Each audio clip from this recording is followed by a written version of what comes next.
لا إكراه في الدين قد تبين الرشد من الغي ومن يكفر بالطاغوت ويؤمن بالله فقد استمسك بالعروة الوثقى لا انفصام لها والله سميع عليم. الله ولي الذين آمنوا يخرجهم من الظلمات إلى النور والذين كفروا أولياؤهم الطاغوت يخرجونهم من النور إلى الظلمات أولئك أصحاب النار هم فيها خالدون. لا اکراہ فی الدین، دین میں کوئی زبردستی نہیں. قد تبین الرشد من الغی، تحقیق واضح ہو چکی ہے ہدایت گمراہی کے مقابلے میں. فمن یکفر بالطاغوت، بس جو شخص انکار کرے طاغوت کا، سرکش کا، وَيُؤْمِن بِاللَّهِ اور ایمان لائے اللہ پر، فَقَدِ اسْتَمْسَكَ بِالْعُرْوَةِ الْوُثْقَىٰ، پس تحقیق اس نے پکڑ لیا مضبوط کڑا، لَا انفصام لَهَا، اس کے لیے ٹوٹنا نہیں. واللہ سمیع علیم، اور اللہ تعالی سننے والا جاننے والا ہے. اللہ ولی الذین آمنوا، اللہ تعالی دوست ہیں ان لوگوں کے جو ایمان لائے. یخرجہم من الظلمات الی النور، نکالتے ہیں ان کو اندھیروں سے روشنی کی طرف. والذین کفروا، اور وہ لوگ جو کافر ہیں، اولیاؤہم الطاغوت، ان کا دوست طاغوت ہے، شیطان ہے. یخرجونہم، نکالتے ہیں ان کو، من النور الی الظلمات، روشنی سے اندھیروں کی طرف. اولئک اصحاب النار هم فیہا خالدون، وہ لوگ ہیں آگ والے اور آگ کے اندر ہمیشہ رہیں گے. یہ دو آیتیں ہیں سورہ بقرہ کی، آیت نمبر 256 اور آیت نمبر 257. دو آیتیں ہیں، ایک ہی مضمون ہے، لیکن تین بنیادی عقائد کا ذکر ہوا جو اسلام کی مین بنیاد ہے: توحید، رسالت، قیامت. توحید، رسالت، قیامت. اللہ ایک ہے، اس کو سمجھنا ہے، اس کو صرف بولنے کی حد تک نہیں بلکہ اپنی عملی زندگی میں بھی کہ اللہ ایک ہے. نمبر 2، رسول اللہ صلی اللہ علیہ وسلم اللہ کے رسول ہیں. اور نمبر 3، مرنے کے بعد جو زندگی ہے وہ اصل حقیقی زندگی ہے، اس کو قیامت کہتے ہیں. اب آگے فرمانے کے دیکھیں یہ جو ہمارا دین ہے، ہم نے یہ دین دے دیے انسانوں کو انبیاء کے ذریعے سے. اس دین میں کوئی زبردستی نہیں. ہم نے انسان کو بنایا، پیدا کیا، شر اور خیر اس کے سامنے رکھ دیا، صحیح غلط اس کو سمجھا دیا، اور اس کو کہا کہ یہ کرو گے تمہارا فائدہ ہے، یہ کرو گے تمہارا نقصان ہے. لیکن اس دین میں زبردستی نہیں ہے. کسی کو زبردستی مسلمان نہیں بنا سکتے ہیں، کسی کو زبردستی نماز نہیں پڑھوا سکتے. ہاں، عادت ڈالنے کے لیے اپنے بچوں کو وہ ایک الگ چیز ہوتی ہے. عادت ڈالنا الگ چیز ہے اور زبردستی کروانا کوئی کام الگ چیز ہے. تو اسی بات کو سمجھا رہے. اور ہوا ایسے کہ آپ صلی اللہ علیہ وسلم جب ہجرت فرما کر کے مدینہ منورہ تشریف لے گئے تو آپ کا اپنا اصل قبیلہ تھا قریش، مکہ مکرمہ میں. مدینہ منورہ جب تشریف لے گئے وہاں مین قبیلے دو تھے، اوس اور خزرج. یہ انصار کے 2 قبیلے تھے. اور ان کے علاوہ مدینہ منورہ اور اس کے اطراف میں یہود کے 3 بڑے قبائل تھے: بنو قریظہ، بنو نذیر، بنو قینقاع. یہ 3 قبیلے آباد تھے. وہ پڑھے لکھے لوگ تھے، مذہب کا علم بھی جانتے تھے، معاشی اعتبار سے بڑے مضبوط تھے. یہ اوس اور خزرج کے بچے چھوٹے چھوٹے ان کے ساتھ لگا دیتے تھے کام میں، پڑھو، سیکھو، کام کرو. ان کے ساتھ بچے لگا دیے.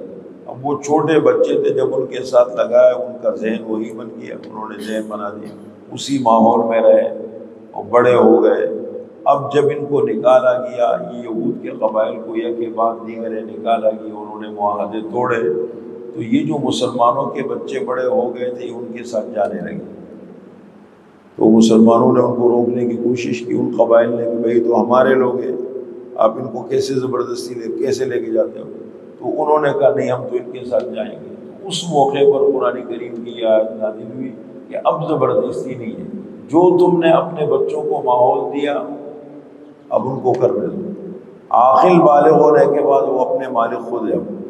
اس طریقے سے ہمارے یہاں ہوتے ہیں، بچوں کو لے جا کے لیکن توجہ نہیں ہوتی، بہت سارے بچے کیوں خراب ہو گئے، ہمارا ماحول کیوں خراب ہو گیا؟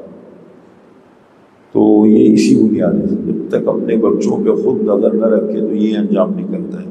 فرمایا لا اکراہ فی الدین، دین میں کوئی جبر نہیں، دین میں کوئی زبردستی نہیں۔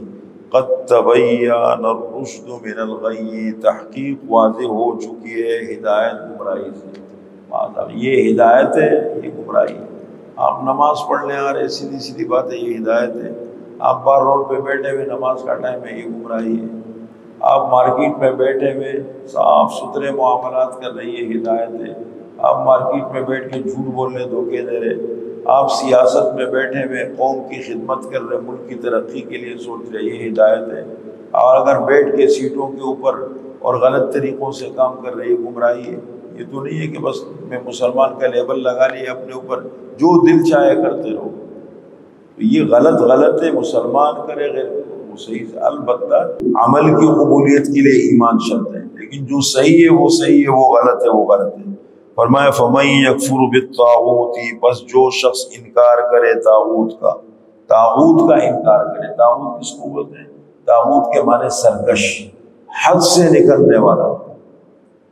شیطان کے لیے بھی لفظ استعمال ہوا ہے، جادو کے لیے بھی استعمال ہوا ہے، جادوگر کے لیے بھی استعمال ہوا ہے، بت کے لیے بھی یہ لفظ استعمال ہوا ہے، نجومی کے لیے بھی لفظ استعمال ہوا ہے، سب کے لیے۔ امام مالک رحمۃ اللہ علیہ نے بڑی جامع تعریف کی ہے، کل ما یعبد من دون اللہ فهو الطاغوت، ہر وہ چیز جو اللہ کے اور بندے کے درمیان رکاوٹ بنے، تعلق میں اللہ کے ساتھ تعلق، اللہ نے کہا گناہ سے بیوی بھی ہو سکتی ہے، اولاد بھی ہو سکتی ہے، آپ کا کاروبار بھی بن سکتا ہے، آپ کا مال بھی ہو سکتا ہے، آپ کی اولاد بھی ہو سکتی ہے، آپ کے دوست بھی ہو سکتے ہیں، وہ ساری چیزیں، آپ کی کرسی بھی ہو سکتی ہے، وہ ساری چیزیں۔ تو فرمایا فَمَن يَكْفُرْ بِالطَّاغُوتِ، بس جو شخص انکار کرے طاغوت کا، وَيُؤْمِن بِاللَّهِ، اور ایمان لے آئے اللہ پر، فَقَدِ اسْتَمْسَكَ بِالْعُرْوَةِ الْوُثْقَىٰ، بس تحقیق اس نے پکڑا مضبوط کڑا، جیسے کڑا ہاتھ میں پکڑتے ہیں نا، انجیر ہے، لسی ہے، اس کا کڑا ہوتا ہے، اس نے مضبوط کڑا پکڑ لے۔ کڑے سے مراد یہ اس نے دین کو مضبوطی سے پکڑ لیا، لن انفصام لها، اس کے لیے ٹوٹنا نہیں ہے۔ واللہ سمیع علیم، اور اللہ تعالیٰ سننے والا ہے، جاننے والا ہے۔ اللہ ولی الذین آمنوا، اللہ تعالیٰ دوست ایمان والوں کے، وہ ایمان والے ہیں اللہ ان کے دوست ہے۔ یخرجہم من الظلمات الی النور، ان کو نکالتے ہیں اندھیروں سے روشنی کی طرف، کفر کے اندھیرے ہیں، روحانی اندھیرے ہیں، شرک کے اندھیرے ہیں، گناہوں کے اندھیرے ہیں، یہ سب اندھیرے ہیں، خواہشات کے اندھیرے ہیں، ان سے نکالتے ہیں الی النور، اسلام اور دین کی روشنی کی طرف۔ والذین کفروا اولیاءهم الطاغوت، اور وہ لوگ جو کافر ہیں ان کے دوست طاغوت ہیں، کافروں کے دوست طاغوت ہیں، شیطان ہیں، دنیا کی غلط خواہشات ہیں، یہ سب چیزیں ان کے دوست ہیں۔ یخرجونہم من النور الی الظلمات، نکالتے ہیں ان کو اسلام کی روشنی سے کفر کے اندھیروں کی طرف، گناہوں کی طرف۔ اولئک اصحاب النار، وہ لوگ ہیں آگ والے، ہم فیہا خالدون، آگ کے اندر ہمیشہ ہمیشہ رہیں گے۔